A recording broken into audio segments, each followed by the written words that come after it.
Picture, if you will, that you are driving your car and the brakes go out, and you're here in West Virginia. You're not in the Midwest where it's flat, and that means you're going to hit something. And you have a choice then of what to hit. You can run into a BMW, and you know that's going to cost. Your insurance company is not going to be happy about that. You could hit a semi loaded with furniture, and that will be a big mess. You could hit a jewelry store. That's the nearest building. That'll be a mess. Or there's a homeless bag lady.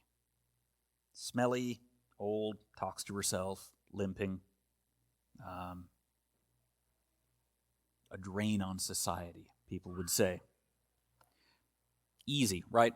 All of us would say we would not hit the lady. Everybody in here would say that. What's amazing is when you ask this, when you present this scenario, that's not just Christians. That's not just the church. People all over the world would say she may not have the monetary value of everything else, but she is a person. She has a right to life. You don't have to be a Christian to believe that. Everybody, and this question has been asked, and atheist, Muslim, Christian, pick your background, everybody answers the same thing. And why is that? I think at heart, we understand deep down in here the concept of the Imago Dei. We are made in the image of God. You don't have to believe in a God to deep down realize that there is a worth to humanity, to people, and no matter how much people try to run away from God in our world, they get that. That's something that they can't run away from, because to run away from that is to say that humanity has no value, and nobody can live that way. Nobody can live with the idea that people don't matter. Sociopaths and psychopaths are about it. Otherwise, normal people, even if they say that they don't believe in God, at heart, they recognize the image of God within us. That's what I want to look at today. We can't live as if we don't matter. Society can't ignore that. We're important because God made us, and God made us in His image, and that matters. So I want to look today just at a couple of verses. Genesis chapter 1, verses 26 and 27. Then God said, "Let us make man in our image, in our likeness, and let them rule over the fish of the sea and the birds of the air, over the livestock, over all the earth, over all the creatures that move along the ground." And so God created man in His own image. In the image of God, He created him, male and female, He created them. This is why. This is our inspiration. This is as Christians, we recognize that this is the inspiration of man's value, that we were made in God's image. And no matter how hard the world tries to get away from the Bible, from God, that bit of being made in God's image means that they can't get away from it. The world wouldn't work if we did. This is the first occurrence of poetry in the Bible. The Bible is 40% poetry, but this is the first poem in the Bible. There's a couple of things I want to look at today, embedded in we'll camp on this for the whole day. There's a couple of things in here that I want to look at that are a big deal when we say that God created man. I want to look at the word created, and I want to look at the word man, and look at both. I would like to say, the first thing I want to say, I want to talk about the inspiration of the image. Isaac Newton, it is said, was talking with a friend who was a scientist, and Newton made this replica of the solar system, and this friend came and saw this model, and they asked Isaac Newton, "Who made this?" And he said, "Nobody made it." And the friend said, "I'm not a fool. Obviously somebody made this. It didn't just appear out of nowhere." And it is said that Newton said, "Well, this model is in imitation, But you'd be foolish to think that the original wasn't made either. If you think that I made this model, you'd be a fool then to say, but the model that it's based, the reality that it's based on wasn't made by anybody. I think that there are a few things that we need to understand when we talk about creation. The first thing we say is that he created. God created. In Hebrew, Bereshit bara Elohim, forgive me if I butchered the pronunciation. In the beginning, God created. This is the starting point of life, of the universe.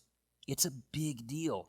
Books and books and books have been written by Hebrew scholars specifically on just those first few words of Genesis, because rightly so, there's a lot in there. There's so much theology. There's so much implication to what's going on. My father said, and I think that this is a neat point, it's so much easier being a Christian than not. It takes less faith. If you are an atheist and you don't believe that there is a God, and you believe that the world came from nothing, and I'm going to kind of base this sequence of events based upon the book The Brief History of Time by I'm mind blanked. Help me out, Brennan.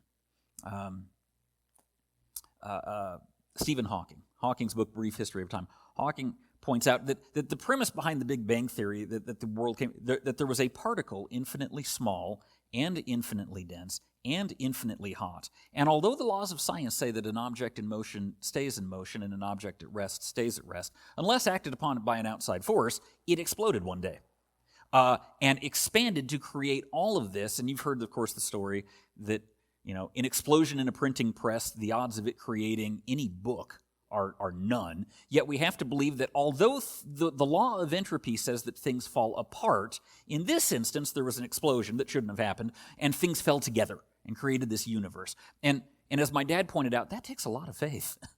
That takes a staggering amount of faith to think that this particle, infinitely small, infinitely dense, infinitely hot, one day exploded out of the blue, despite not being acted upon by an outside force, and then fell together in the order that is the universe, and created life, which scientists can never recreate. We've never been able to take all these things that are in the universe and create this.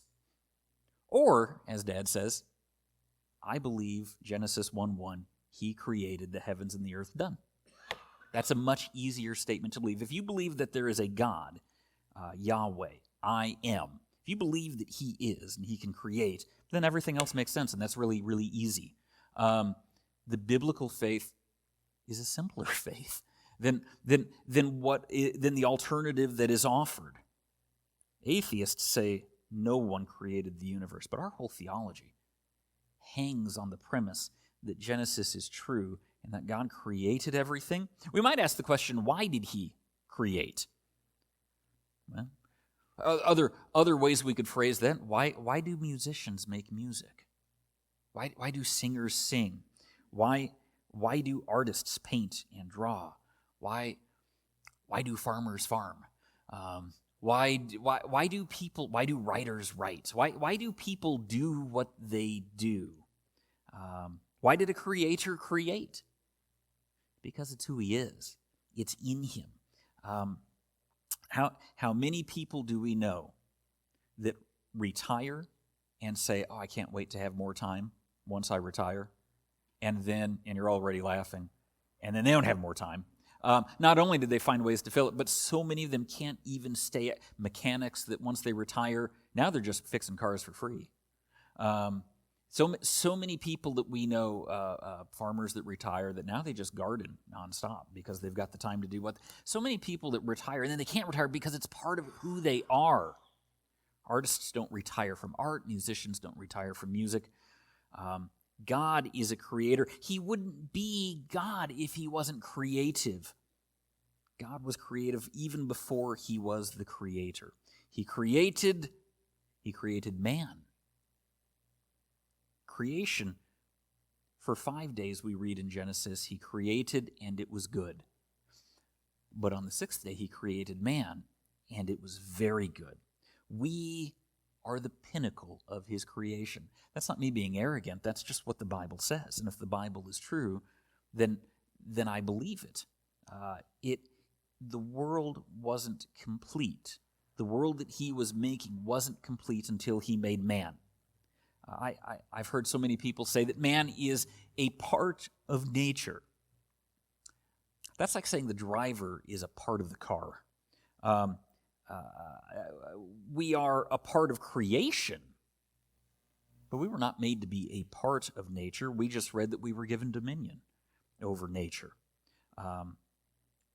We are so much more than that. Now, I don't believe that God is lonely.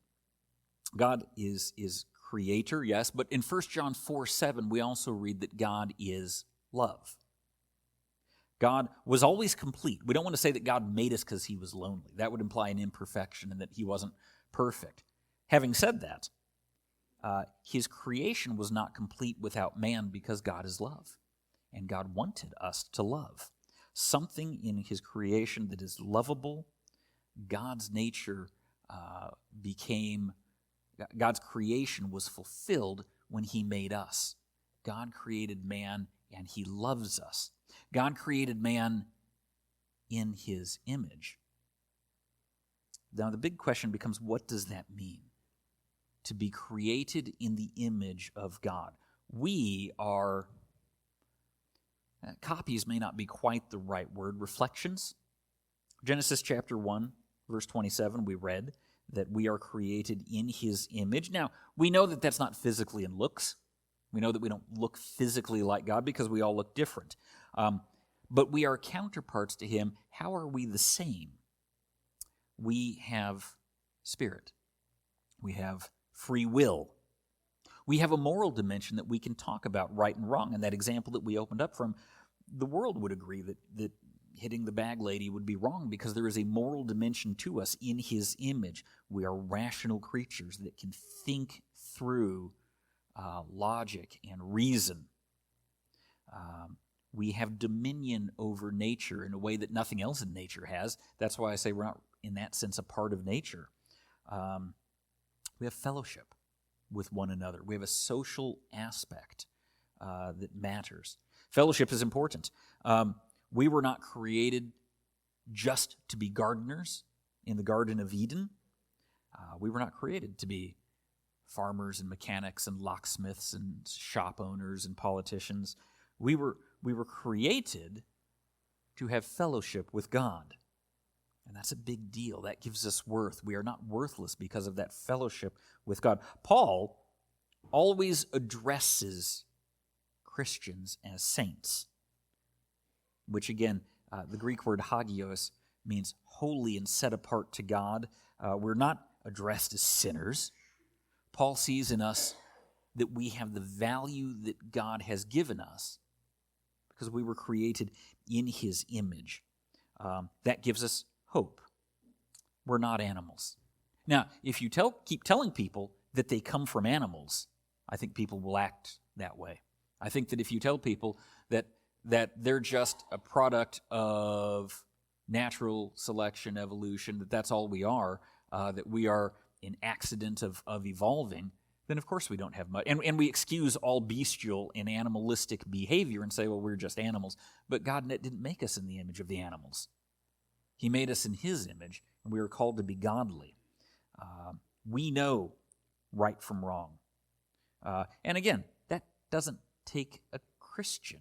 Jesus asks the question, which of you, if his son asks for an egg, will give him a scorpion? His point is, all parents, here we talk on Father's Day, all parents want to be good to their kids. I know that there are a lot of broken people out there that tragically are not good to their kids because the world is a broken place.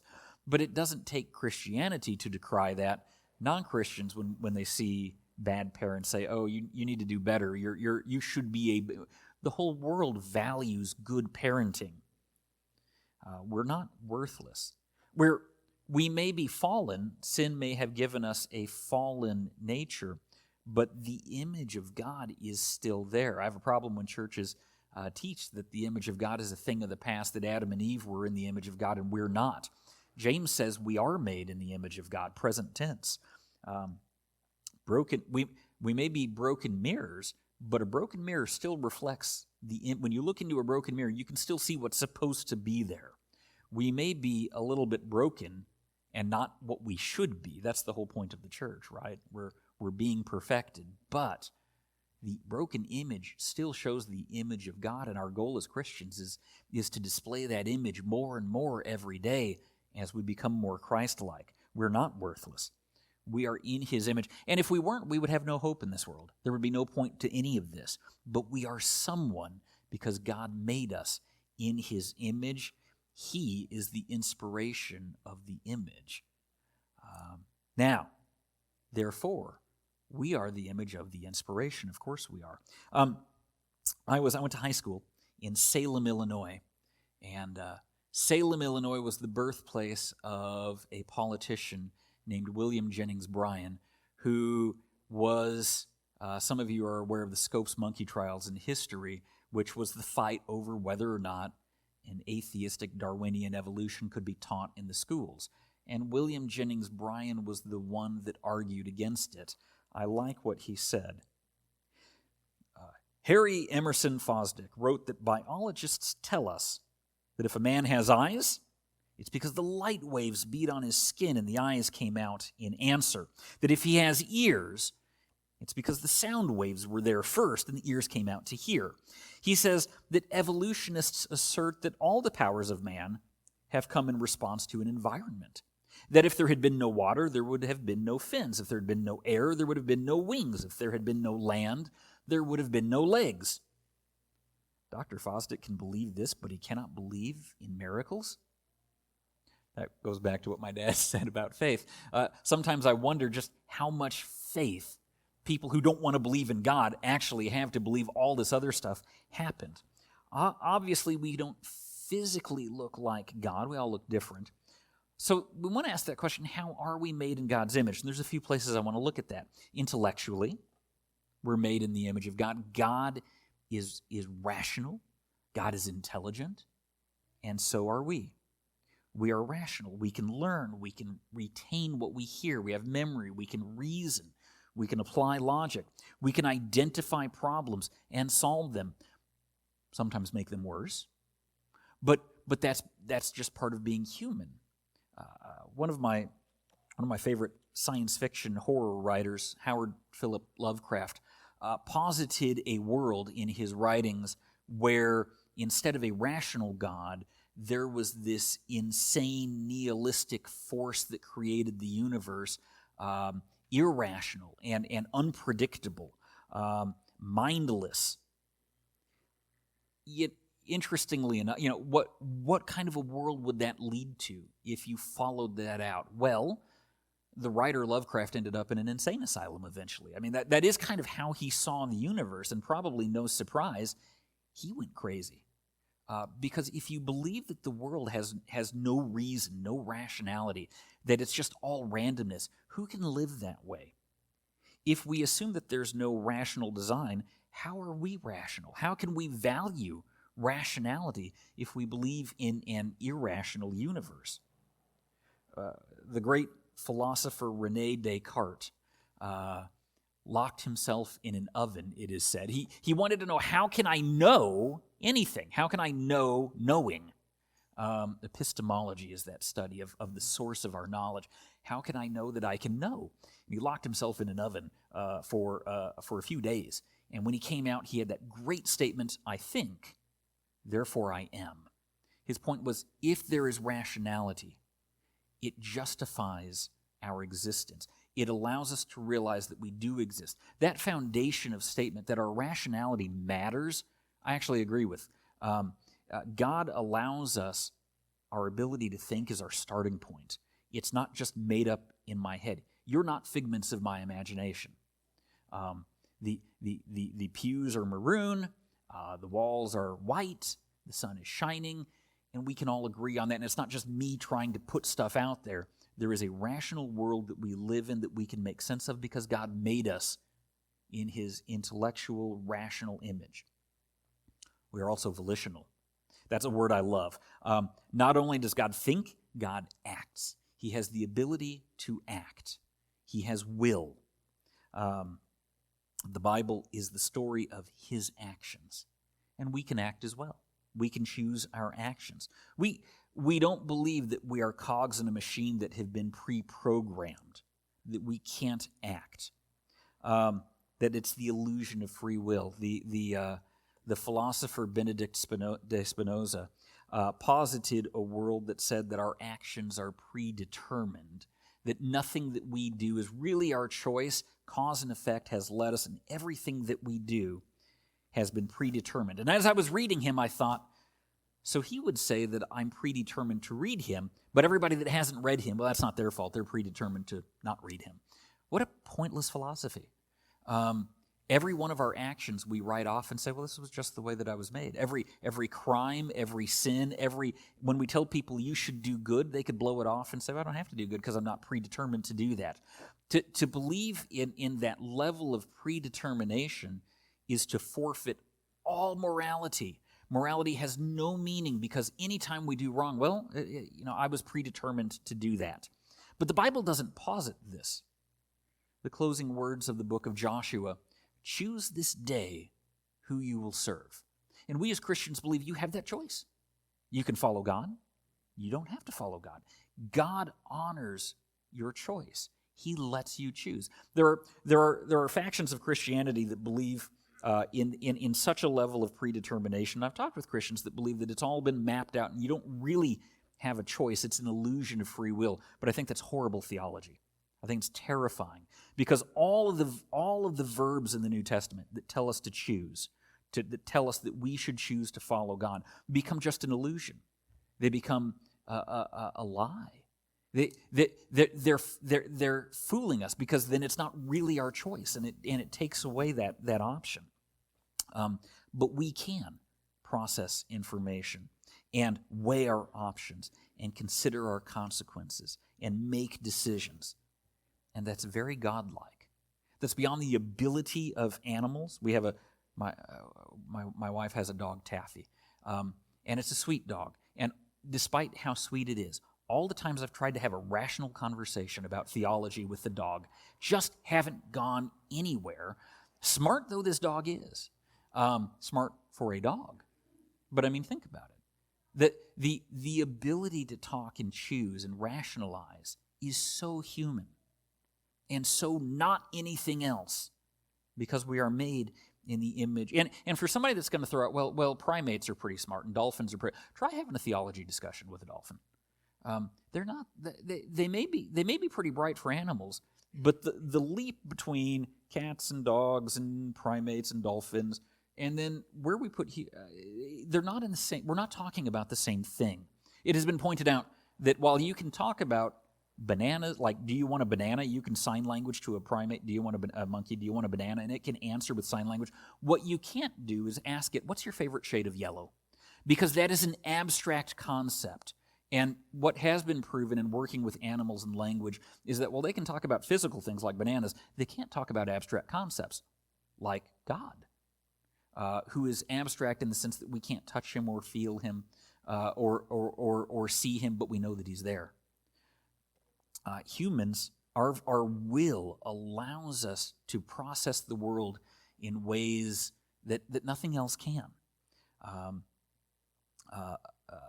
Choose this day who you will serve, and that choice matters. Vocationally, I think that we're like God. Last year was hard. Last year was so hard.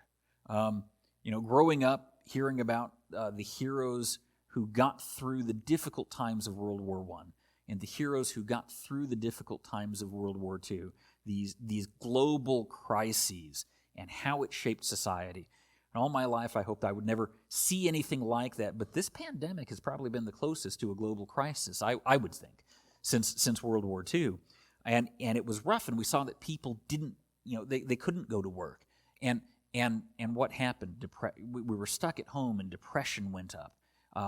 And people struggled emotionally, and in so many ways we were struggling. Work is healthy. It really is. And that's one of the struggles right now as the country goes to reopen. There are so many people that had 15 months off and said, I don't want to go back to work. And we're struggling with this now because people got out of the habit. But I have discovered in my times of counseling that when you have especially with guys, the way that, it's Father's Day, guys, the way we're wired, we're providers. That's what God called us to be, to provide for our family. Find me a guy that's unemployed, and I will show you a guy that's struggling with depression. Because I see this again and again and again in my office. I'm not talking about high school kids that are still in education, college kids. Once we're on our own, guys, if we're not providing, if we're not working, we're struggling with our identity and our value because we are made in the image of God. God is a creator, acted, and we all humanity, women have different roles, and in family, guys walk out, sadly, on their kids too often in this world. It doesn't even shock us. But when women walk out on their family, when mothers walk out on their kids, it's shocking because women are wired differently than men. Women are very family-oriented. The way God made them as nurturers, and guys as providers. That's the way that we are wired.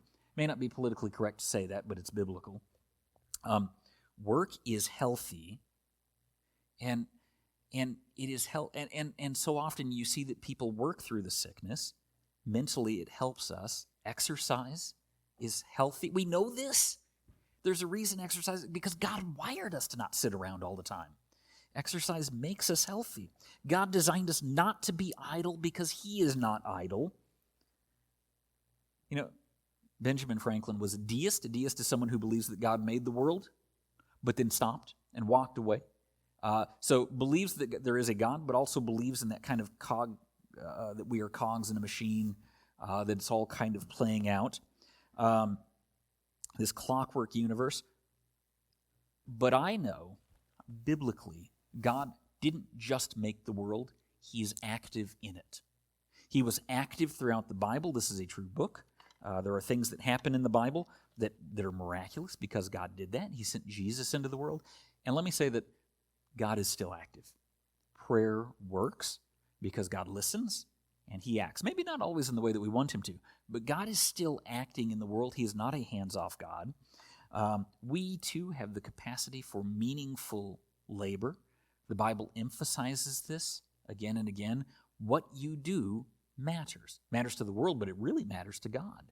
God wants you to stay active and to make the world a better place. And that's a good thing, that we're made in God's image in that way. We are made in His image emotionally. Mark Twain said that of all animals, none blush but man, nor do they need to.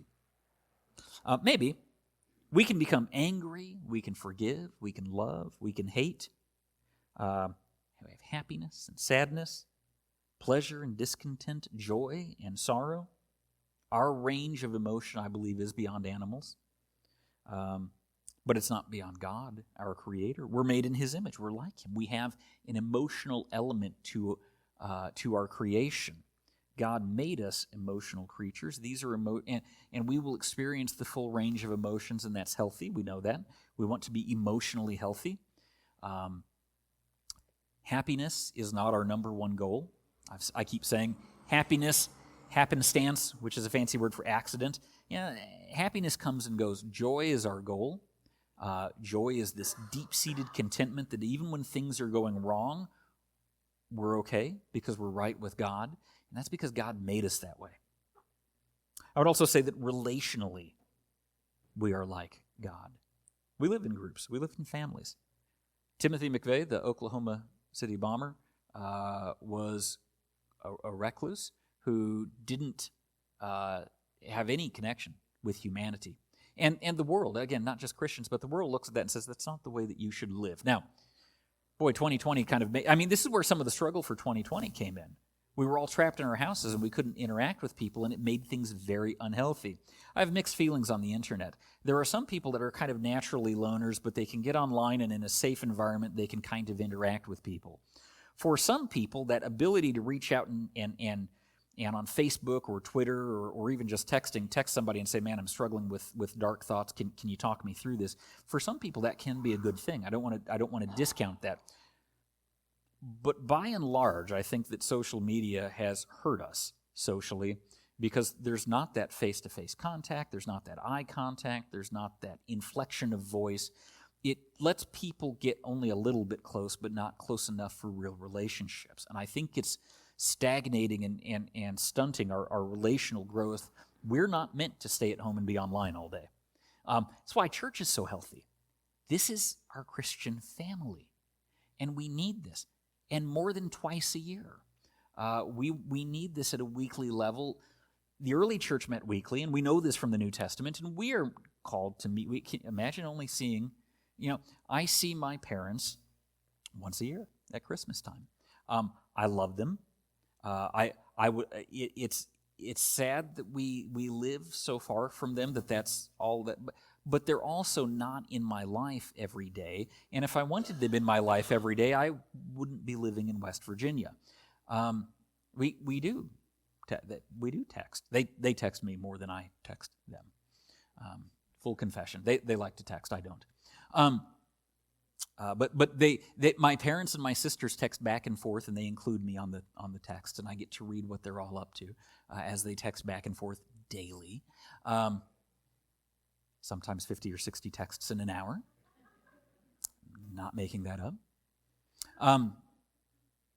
But God wants that relationship with us, and He wants us to be in Him daily, praying, in contact with Him on a daily level. If we want a close relationship with the church, we want to be here weekly. It's not the kind of thing that we want to do once a year. My parents and I love my parents, but would I say that we're close? Well, how close can I be with them if they live 3 states away and we only text and phone call except for once a year? They can't be that close. That's just the whole nature of being separated. And we get that. That's just part of the nature of reality. We want to be closer to God. We want to live with Him for eternity. But currently we don't get to see Him face to face like we will one day. But the church is how we connect with Him.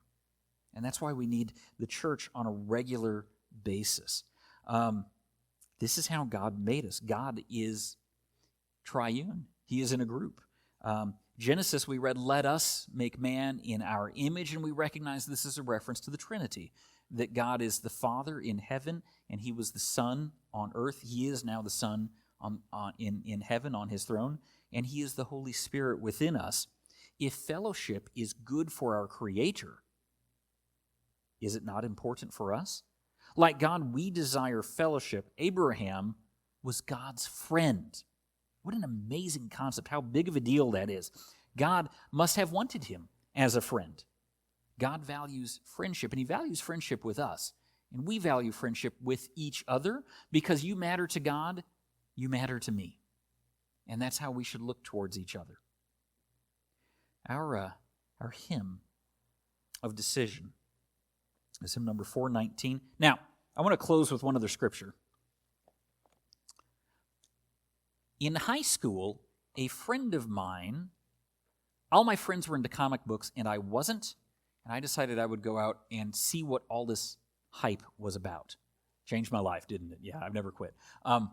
First comic book I bought, Cloak and Dagger, Mutant Misadventures of Cloak and Dagger, Volume 3, number 18. I like Cloak and Dagger. My wife does too. It's our favorite comic. They just recently made 2 seasons of a TV show for it. Cloak and Dagger every issue began with a Bible verse, which was very fascinating for Marvel Comics. I don't think they would do that today. But the writers of Cloak and Dagger had Psalm chapter 139, verses 13 and 14 in all the early issues. For you created my inmost being. You knit me together in my mother's womb. I praise you because I am fearfully and wonderfully made. Your works are wonderful. I know that full well. Powerful verses. We are made in the image of God. We are made in His image. This is Father's Day. Dads, you have your inspiration. Every Sunday is Father's Day in a sense, is it not? Every Sunday is the day that we praise our Father in heaven for loving us. Dads, let your kids see God in you. Show him what it means to be the image, made in the image of God, that you are His image. That's an awesome responsibility, but that's what we're called to. Let us all live up to our potential to be who we were designed to be. We are called to follow the one who made us like Him and who invites us to spend eternity with Him if we want to. if you haven't made that decision to commit your life to Christ, I would like to talk with you about what that means.